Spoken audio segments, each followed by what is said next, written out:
Mi nombre es Sofía. Tengo 45 años y mi esposo determinó nuestro matrimonio por teléfono para decirme que acababa de recibir una herencia de 500 millones de dólares. Antes de contarles cómo terminó desplomándose en una agencia de autos de lujo apenas 3 días después, déjenme saber desde dónde están viendo esto en los comentarios. Siempre me sorprende saber hasta dónde viajan estas historias. Pero antes de entrar en la historia, apóyanos dándole like y suscribiéndote ahora mismo. También quiero saludarlos. Déjenme en los comentarios su nombre, su ciudad y escriban la palabra presente. Quiero saber desde qué lugares tan lejanos me están escuchando. Todo comenzó un martes completamente ordinario, abrumadoramente normal. Estaba en mi escritorio en una firma contable mediana en Polanco, Ciudad de México, rodeada del mundo reconfortante y ordenado de hojas de cálculo y estados financieros. El aire olía ligeramente a café de olla y papel reciclado. Por la ventana, veía Paseo de la Reforma en su ritmo acostumbrado de mediodía. Para mí, la vida se trataba de ritmo, de previsibilidad, lógica y la satisfacción silenciosa de un balance equilibrado. Los números no mienten, las personas sí, solo que no sabía cuánto. Durante 20 años mi sueldo modesto, mi empleo seguro, había sido la base de nuestra vida, los cimientos sobre los cuales mi esposo, Roberto, había construido sus muchísimos castillos en el aire. Mi teléfono vibró contra una pila de facturas. Era Roberto. Sonreí, un gesto pequeño y automático. Asumí que llamaba para saludar, quizás para quejarse de algún cliente o contarme su más reciente idea millonaria que no podíamos perdernos. Nuestro matrimonio había adquirido un ritmo propio, su energía caótica, mi calma estudiada. «Bueno», contesté con voz alegre, el tono de una mujer que todavía creía ser parte de un equipo. «Sofía». Su voz era plana, fría, un tono que no había escuchado en años, no desde que me negué a hacer aval de un préstamo para uno de sus proyectos más ridículos. Era una voz despojada de toda calidez, de toda historia compartida. «Necesito que escuches con mucho cuidado.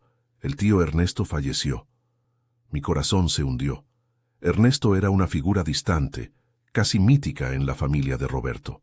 Un hombre rico y excéntrico que vivía en una hacienda enorme cerca de San Miguel de Allende. Solo lo habíamos visto una vez en una tensa reunión familiar hace una década. «Ay, Roberto, lo siento mucho». «No lo sientas», me cortó.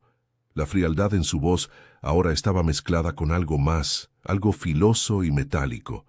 Era el sonido del triunfo puro y absoluto.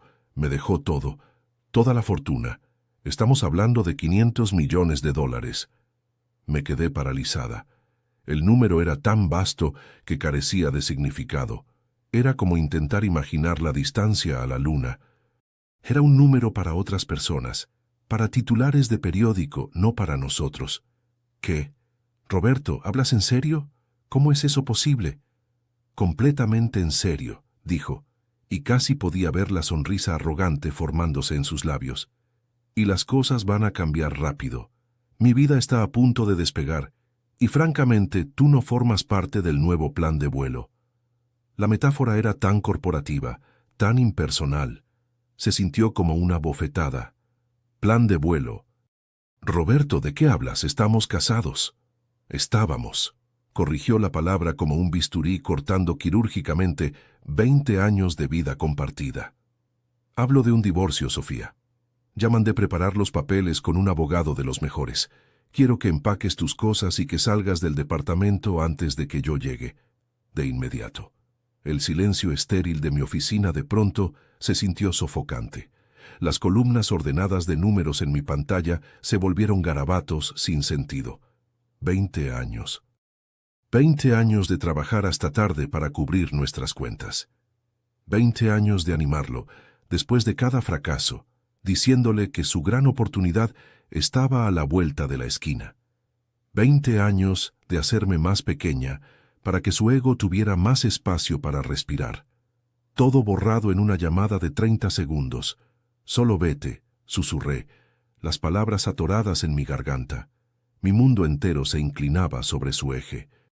Eso dije, soltó su paciencia, que yo había cultivado tan cuidadosamente durante más de una década, ahora completamente agotada.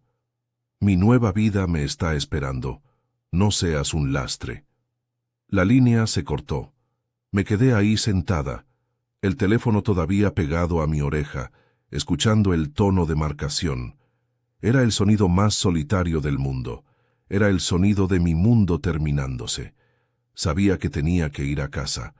Tenía que ver al hombre que acababa de despedirme de mi propia vida.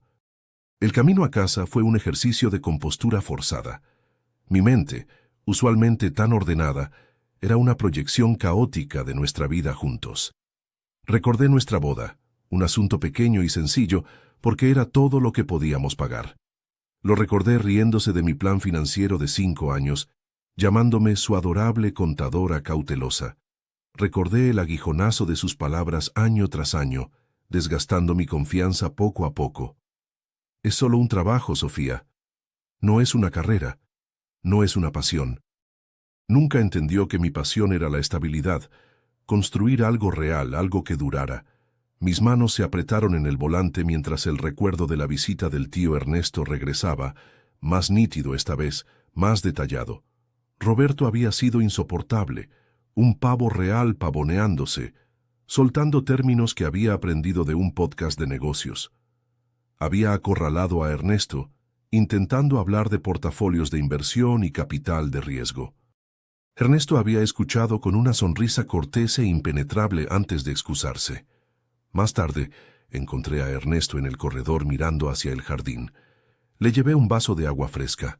Empezamos a hablar. No preguntó por Roberto. Preguntó por mí.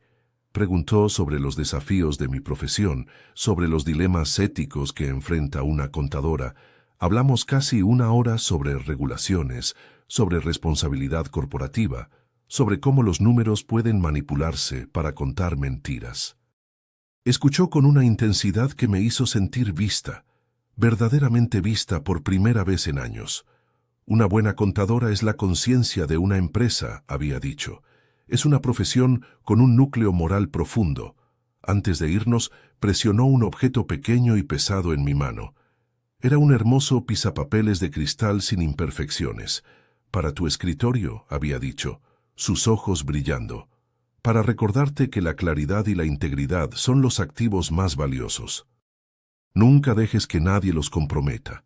Todavía lo tenía. Estaba en mi escritorio en casa, una presencia silenciosa y sólida en una vida que de pronto se sentía como arenas movedizas.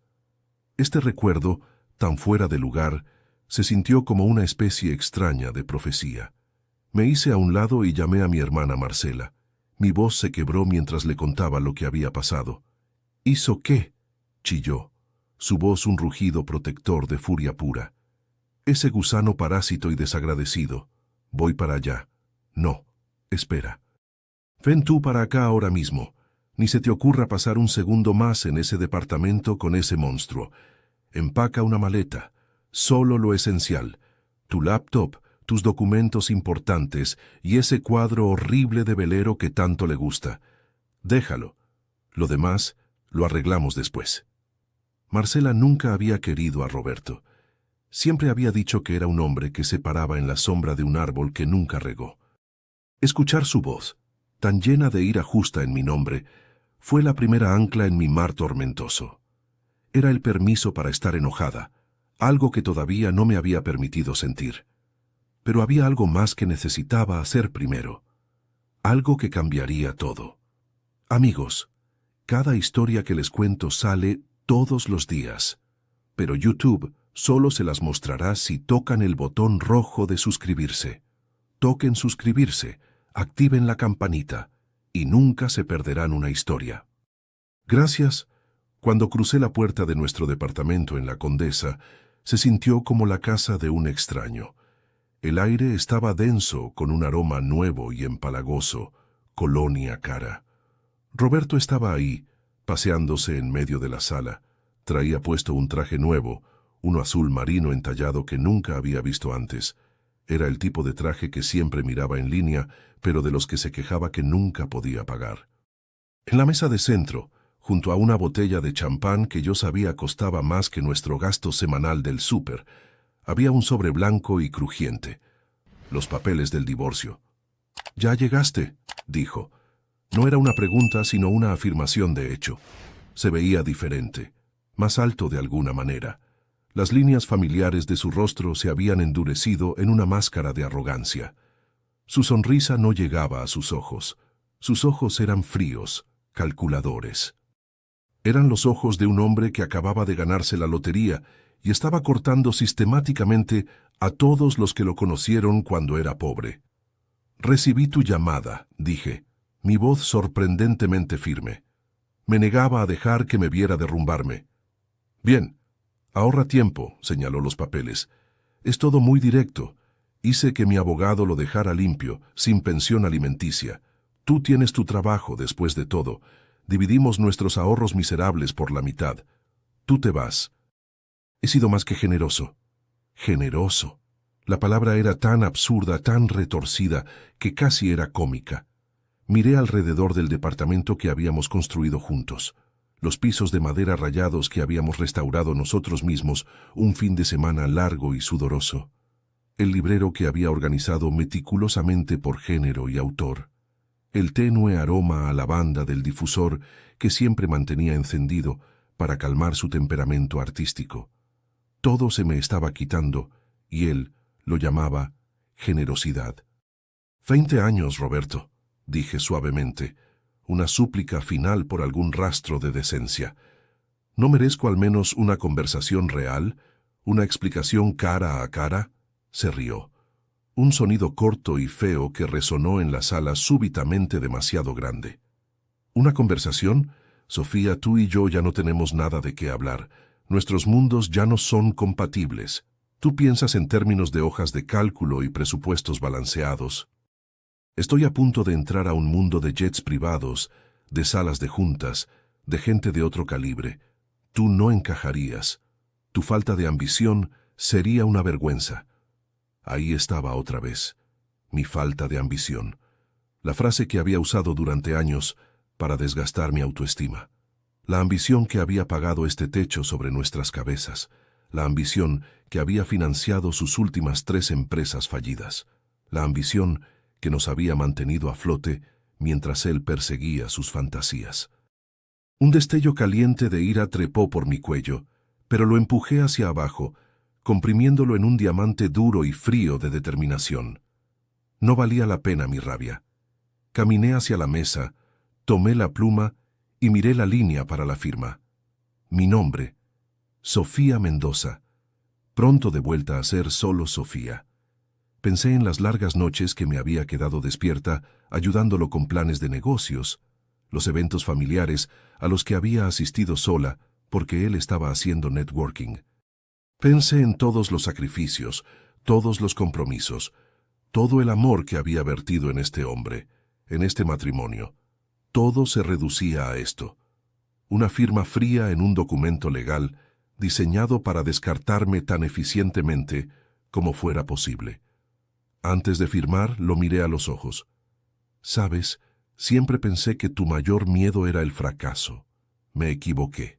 Es ser insignificante. Y crees que este dinero te hace significativo, pero no es así, Roberto. Solo te hace rico», firmé.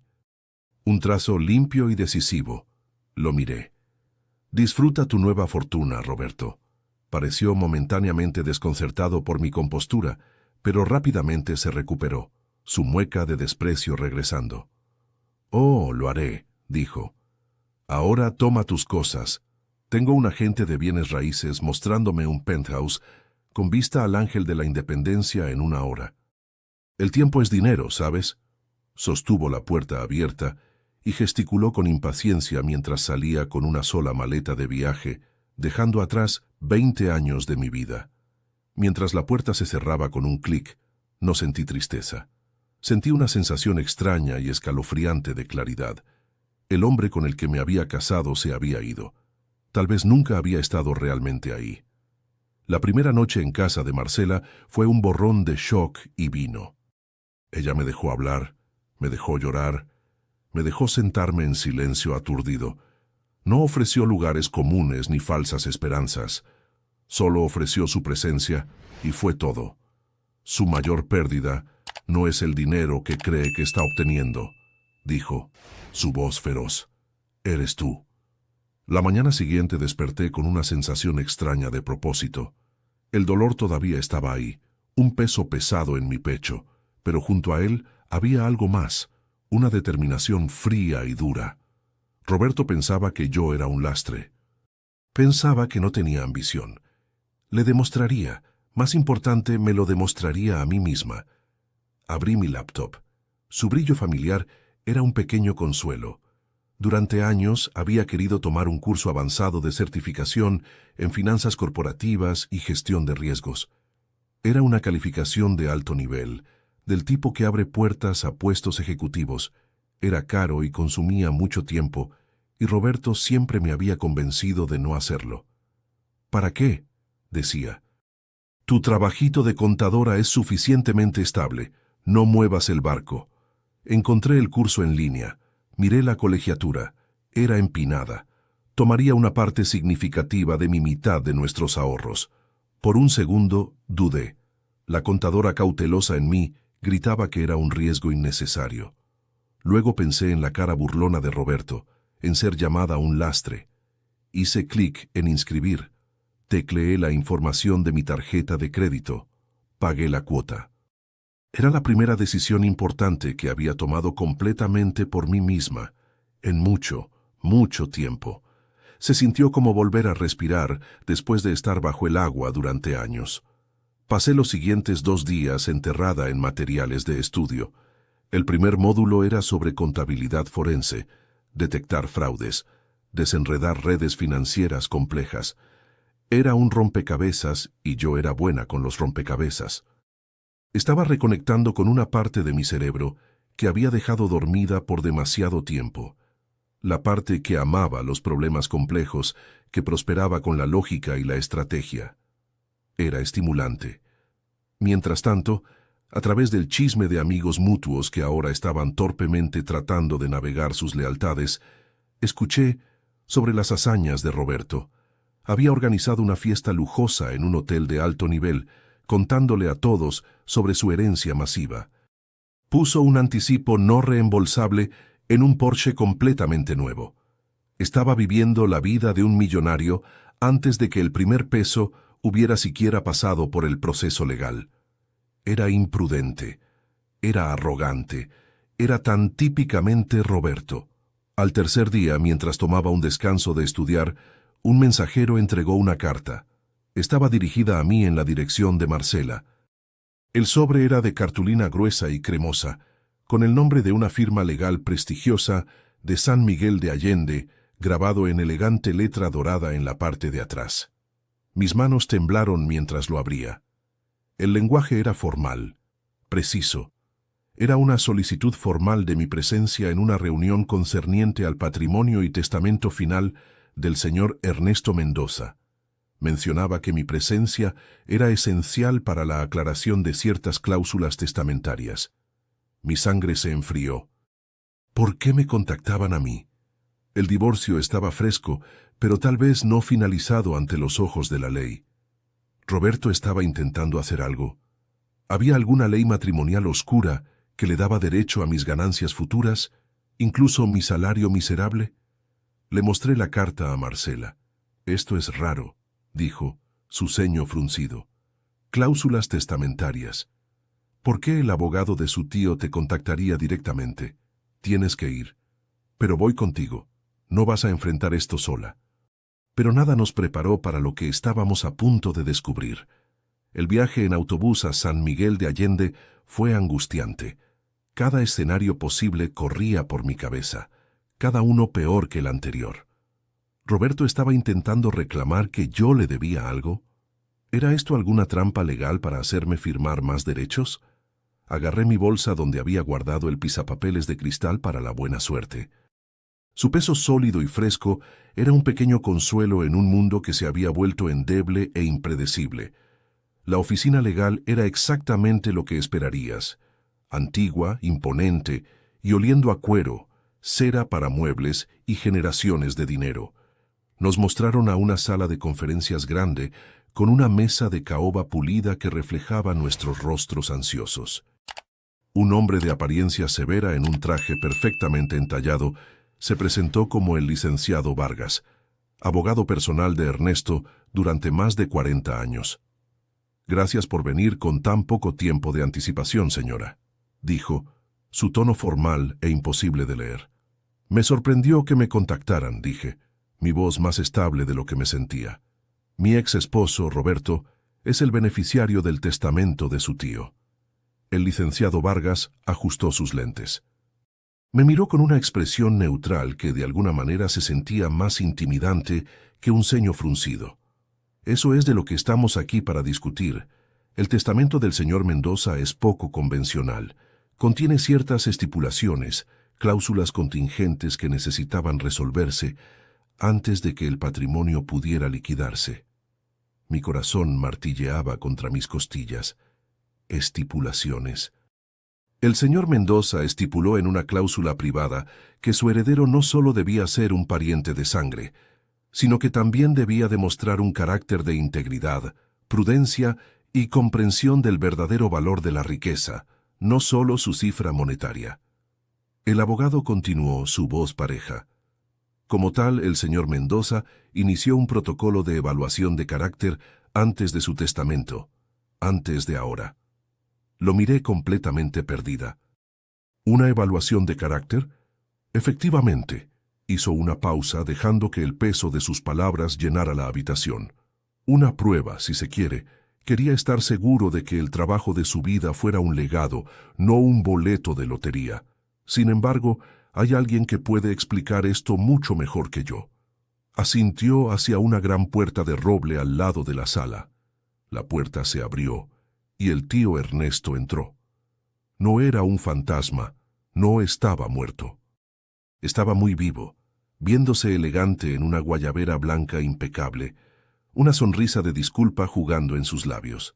Jadeé, una inhalación aguda de aliento. Marcela apretó mi mano tan fuerte que pensé que mis huesos se romperían.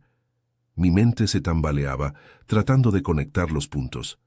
«Sofía», dijo Ernesto, su voz cálida y familiar, cortando mi confusión. «Es un placer verte de nuevo. Por favor, perdona la teatralidad. Fue, te aseguro, un mal necesario». No pude hablar. Solo lo miré fijamente, mi mente un torbellino de preguntas. «Verás», Ernesto continuó, tomando asiento en la cabecera de la mesa, «he sabido por mucho tiempo que mi sobrino Roberto me veía no como familia, sino como una cuenta bancaria andante. No tengo hijos propios y no podía soportar el pensamiento de que el trabajo de mi vida, todo lo que construí de la nada, fuera despilfarrado por un muchacho codicioso y tonto. Así que ideé una prueba». Me miró, sus ojos amables pero agudos, los ojos de un hombre que no se perdía de nada. Mi abogado le informó a Roberto de mi fallecimiento y la herencia. Quería ver qué haría. ¿Se lamentaría? ¿Sería prudente? ¿Honraría a la mujer que había estado a su lado durante 20 años, la base de su vida? Suspiró, un sonido profundo y decepcionado. Falló espectacularmente. Reveló su verdadera naturaleza con una velocidad y crueldad que incluso a mí me pareció impactante. Por la promesa de dinero, desechó el activo más valioso que jamás tuvo. Hizo una pausa y su mirada se encontró con la mía, sosteniéndola. «Y tú, Sofía, tú, a quien llamó sin ambición, tú, a quien desechó sin pensarlo 2 veces, en nuestra única conversación hace años, hablaste con tanta pasión sobre ética, sobre responsabilidad. Entendiste que un balance general también es la historia de las decisiones morales de una empresa. Mostraste más gracia, dignidad e integridad ante su crueldad de la que él ha mostrado en toda su vida». El licenciado Vargas carraspeó y deslizó un nuevo juego de documentos a través de la mesa hacia mí. Eran gruesos, atados con listón azul. De acuerdo con la cláusula vinculante final del testamento del señor Mendoza, la cual se activa por la falla definitiva de Roberto en el protocolo de evaluación de carácter, la única e indiscutible heredera de la fortuna completa Mendoza, Todos los 500 millones de dólares, las propiedades y el interés controlador en Empresas Mendoza. Es usted, Sofía. La sala cayó en silencio. El único sonido era el golpeteo frenético de mi propio corazón. No se trataba del dinero, no realmente. Era la validación. Era la realización aturdidora y devastadora de que alguien en algún lugar había visto mi valor todo el tiempo. La dedicación silenciosa, la lealtad constante, la integridad que Roberto había burlado. Este hombre, este extraño práctico, la había visto y la consideró invaluable. Mientras procesaba esta verdad imposible, mi teléfono, que había colocado boca abajo en la mesa, vibró con un mensaje de texto de un amigo mutuo. Le eché un vistazo. Era una foto. Mostraba a Roberto de rodillas en medio de una reluciente agencia Porsche. Su rostro era una máscara de puro horror. El texto decía: OMG, acaban de rechazarle la tarjeta de crédito a Roberto por un auto de $1 millón. Está gritándole a alguien por teléfono. Acaba de colapsar. La prueba había terminado. Su nueva vida se había evaporado antes de que siquiera hubiera comenzado. Mi nueva vida, una vida que apenas había empezado a construir para mí misma, en mis propios términos, estaba a punto de cambiar de maneras que nunca hubiera podido imaginar. Pero primero, necesitaba entender completamente qué significaba todo esto. Si quieren saber cómo termina esta historia y conocer muchas más, denle al botón rojo de suscribirse. Es gratis y me ayuda muchísimo. Miré los documentos frente a mí, luego a Ernesto, luego de vuelta a los documentos. Mi cerebro de contadora intentaba procesar la información, pero la magnitud era demasiado vasta. 500 millones de dólares, propiedades, una empresa, todo por mi integridad, por ser yo misma. No entiendo, finalmente logré decir. ¿Cómo supo que Roberto haría eso? ¿Y si no lo hubiera hecho? Ernesto se reclinó en su silla, sus dedos entrelazados. Sofía, llevo observando a Roberto desde que era joven. Cada visita familiar, cada conversación, revelaba más de su carácter. O la falta del mismo. Era solo cuestión de tiempo antes de que su verdadera naturaleza saliera completamente. Esta prueba simplemente aceleró lo inevitable. Hizo una pausa, su expresión volviéndose más suave. En cuanto a ti, nuestra conversación aquella noche en la hacienda me dijo todo lo que necesitaba saber. Hablaste sobre responsabilidad fiscal, sobre cómo los números cuentan la historia de las decisiones éticas de una compañía. No estabas tratando de impresionarme. No sabías sobre mi fortuna en ese momento. Simplemente eras auténtica, apasionada, íntegra. Por eso le di el pisapapeles de cristal, continuó. Quería que tuvieras un recordatorio físico de esos valores y quería ver si los mantendrías, incluso cuando la vida se volviera difícil, incluso cuando Roberto te menospreciara, incluso cuando te sintieran invisible. Las lágrimas comenzaron a correr por mis mejillas, no de tristeza, sino de una emoción abrumadora que no podía nombrar. Los mantuviste, dijo Ernesto suavemente. Incluso en el momento de tu divorcio, cuando firmaste esos papeles, lo hiciste con dignidad. No le suplicaste, no te rebajaste, simplemente afirmaste tu verdad y te fuiste. ¿Cómo sabe eso?, pregunté, mi voz apenas un susurro. El licenciado Vargas tosió discretamente. El señor Mendoza ha mantenido observadores discretos. Nada invasivo, por supuesto, pero sí, hemos estado al tanto de los eventos recientes. Marcela finalmente habló, su voz todavía temblorosa por el shock. Espera. ¿Entonces todo esto fue planeado? ¿La muerte falsa? ¿La herencia falsa a Roberto? ¿Todo? Correcto, confirmó Ernesto. Necesitaba estar absolutamente seguro antes de tomar esta decisión. Mi abogado contactó a Roberto con la noticia de mi supuesto fallecimiento. Lo que hiciera después determinaría el verdadero heredero. Y falló, dijo Marcela, una nota de satisfacción oscura en su voz. Falló monumentalmente. Espectacularmente, coincidió Ernesto. La velocidad con la que abandonó a Sofía, la crueldad de sus palabras, la forma en que inmediatamente comenzó a gastar dinero que aún no tenía, confirmó cada sospecha que había tenido sobre su carácter. Se volvió hacia mí nuevamente. Sofía, construí esta fortuna desde cero. Comencé con una pequeña imprenta en Oaxaca y la convertí en un imperio editorial. Me tomó 50 años de trabajo duro, decisiones éticas y construcción constante. No puedo, no dejaré que se desperdicie en alguien que solo ve el dinero como una forma de inflar su ego. Pero tú, sus ojos brillaron, tú entiendes el valor real, entiendes que el dinero es una herramienta, una responsabilidad, entiendes que con gran riqueza viene gran obligación de hacer el bien. No sé si puedo hacer esto, admití. Soy solo una contadora. No sé cómo manejar una empresa. No sé cómo... Eres exactamente la persona correcta, me interrumpió Ernesto. Tienes la mente analítica, la brújula moral y la humildad que se requieren. Lo demás podemos enseñártelo. Yo te enseñaré. El licenciado Vargas empujó los documentos más cerca. Solo necesitamos tu firma, señora Sofía. Esto transfiere todos los activos a tu nombre. El señor Mendoza permanecerá involucrado como consejero, por supuesto, pero tú serás la propietaria legal. Mi mano tembló mientras tomaba la pluma. Era la segunda vez en 3 días que firmaba un documento que cambiaba mi vida. Pero esta vez era diferente. Esta vez no estaba perdiendo nada. Esta vez estaba ganando todo. Firmé. En el momento en que puse la pluma, mi teléfono comenzó a sonar. Era un número desconocido. Lo ignoré. Sonó de nuevo. Y de nuevo. Probablemente sea Roberto, dijo Marcela. Apuesto a que acaba de descubrir que la herencia no era real. Como si lo hubiera invocado, llegó un mensaje de texto de un número que no reconocí, pero el tono era inconfundible. Sofía, por favor, necesito hablar contigo. Todo fue un error. Te amo. Siempre te he amado. Por favor, llámame. Otro mensaje. Los abogados dicen que no hay herencia. Me están demandando por los anticipos que di. Necesito ayuda. Por favor. Y otro. No puedes simplemente ignorarme. Estuvimos casados 20 años.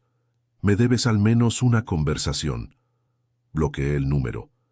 Sin una palabra, sin una mirada atrás. La primera de muchas decisiones que tomaría en mi nueva vida. Ernesto sonrió, notando la acción. Bien, dijo simplemente. Ahora hablemos sobre tu futuro. Los siguientes días fueron un torbellino.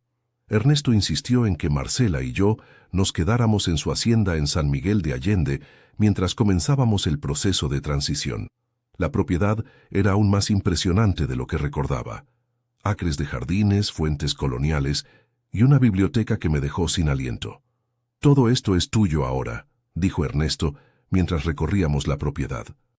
Pero más importante que las propiedades y el dinero es el negocio. Empresas Mendoza emplea a más de 3,000 personas en México. Ellos dependen de que tomemos decisiones correctas. Me sentí abrumada. Días atrás estaba en mi pequeño cubículo procesando facturas. Ahora era responsable de miles de empleos, de un legado de 5 décadas. No tienes que hacerlo sola, me recordó Ernesto. Tengo un equipo ejecutivo excelente, personas que han estado conmigo durante años, que comparten mis valores. Ellos te ayudarán, te enseñarán. Pasamos semanas en reuniones. Conocí a los directores de cada división, editorial, impresión digital, distribución. Eran profesionales serios que claramente respetaban profundamente a Ernesto. Y cuando él me presentó como la nueva propietaria, vi escepticismo en algunos rostros. Era comprensible. Yo también era escéptica de mí misma. Pero luego comenzamos a hablar de números, de eficiencias operativas, de márgenes y proyecciones. Y algo dentro de mí se encendió. Esto era lo que siempre había amado: los rompecabezas financieros, encontrar patrones, optimizar sistemas.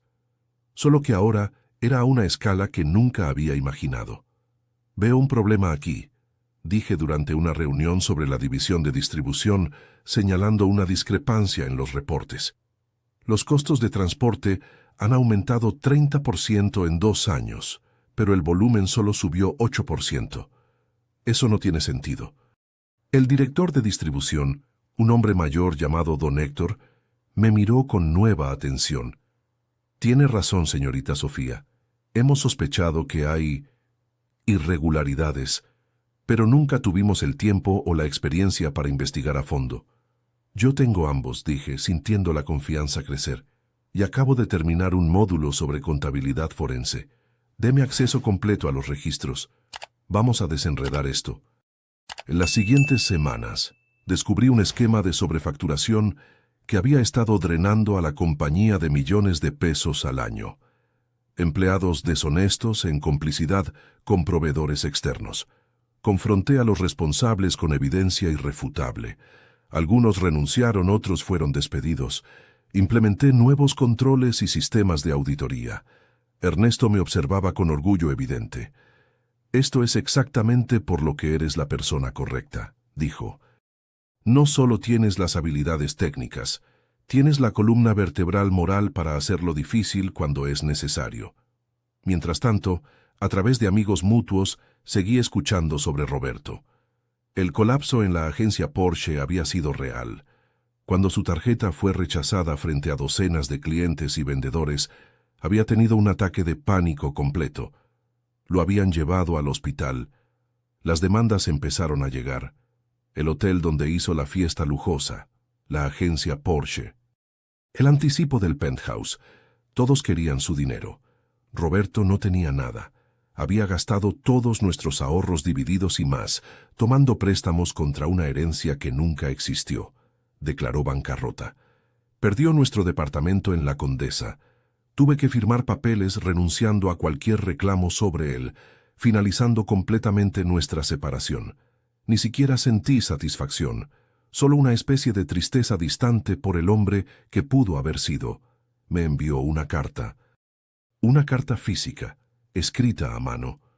Marcela quería que la quemara sin leerla, pero mi curiosidad ganó. «Querida Sofía», comenzaba, «sé que no merezco tu perdón, sé que fui cruel, egoísta y ciego. La promesa de dinero me mostró quién realmente soy, y no me gusta lo que vi. He perdido todo, el dinero que nunca tuve, nuestro hogar, mi reputación. Pero más que nada, te perdí a ti. Y esa es la única pérdida que realmente me duele. No te pido que regreses. Solo te pido que sepas que finalmente entiendo. Entiendo lo que siempre fuiste para mí. Entiendo lo que desperdicié.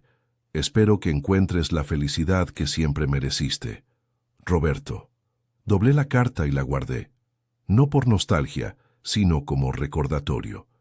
Un recordatorio de que las personas pueden cambiar, pero usualmente solo después de perderlo todo. Un recordatorio de que la verdadera riqueza nunca fue el dinero. Ernesto me ofreció adoptarme formalmente. No para cambiar mi apellido, explicó, sino para hacerme legalmente su hija, su heredera no solo en propiedad sino en nombre. «Ya me diste todo», le dije. «No necesito más». «No es por ti», respondió. «Es por mí. Nunca tuve hijos. Nunca tuve familia real, aparte de sobrinos codiciosos que solo me visitaban cuando necesitaban algo. Tú me has dado el regalo de tener una hija de quien estar orgulloso. ¿Me permitirías?» Lloré. Acepté. Me convertí en Sofía Mendoza no por matrimonio, sino por mérito. Por elección, por amor. Pero incluso mientras mi nueva vida tomaba forma, sabía que había una cosa más que necesitaba hacer. Algo que transformaría este regalo en un legado. Han pasado 5 años desde ese martes que cambió mi vida. 5 años desde que Roberto me llamó para terminar nuestro matrimonio. 5 años desde que descubrí que el verdadero valor no se mide en pesos y centavos. No compré un penthouse, no compré un Porsche. El primer cheque importante que escribí fue para pagar la hipoteca de Marcela. El segundo fue para establecer una fundación. La Fundación Claridad Mendoza, nombrada por el pisapapeles que inició todo, es ahora mi verdadero trabajo. Proporcionamos capital inicial, préstamos de bajo interés y mentoría a mujeres mayores de 40 años que quieren comenzar sus propios negocios. Invertimos en las soñadoras sin ambición, las constructoras de manos firmes, las mujeres a quienes les han dicho que ya pasaron su mejor momento. Veo la mirada en sus ojos cuando alguien finalmente cree en ellas. Es una mirada que conozco bien. Invertimos en mujeres como yo. Sí encontré el amor de nuevo. Su nombre es Javier, un arquitecto brillante y amable que conocí mientras diseñaba la nueva sede de nuestra fundación. Me ama por mi mente, por mi pasión, por los chistes malos que cuento cuando estoy cansada. Se sintió atraído por mi trabajo antes de saber la extensión de mi riqueza. Nuestra relación es de verdaderos iguales, construyendo algo juntos. En cuanto a Roberto, escuché que eventualmente pagó sus deudas después de declarar bancarrota. Se mudó a un pueblo pequeño en Oaxaca, consiguió un trabajo modesto administrando una cooperativa local y se casó con una maestra llamada Patricia. Marcela lo vio una vez entrenando al equipo de fútbol infantil un sábado por la mañana. Dijo que se veía contento, tranquilo, más pequeño de alguna manera sin la fanfarronería. Espero que así sea. Espero que perderlo todo le enseñara lo que realmente tiene valor. A veces miro ese pisapapeles de cristal en mi escritorio, en mi oficina grande y luminosa, con vista al Paseo de la Reforma. Es un recordatorio.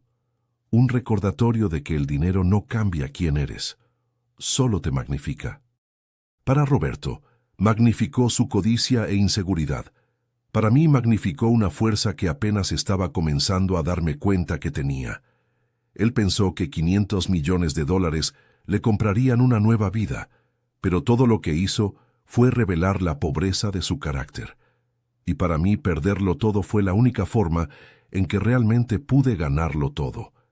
Ernesto falleció el año pasado, de verdad esta vez. Murió en paz, en su hacienda, rodeado de las personas que lo amaban. Yo estaba ahí, sosteniendo su mano.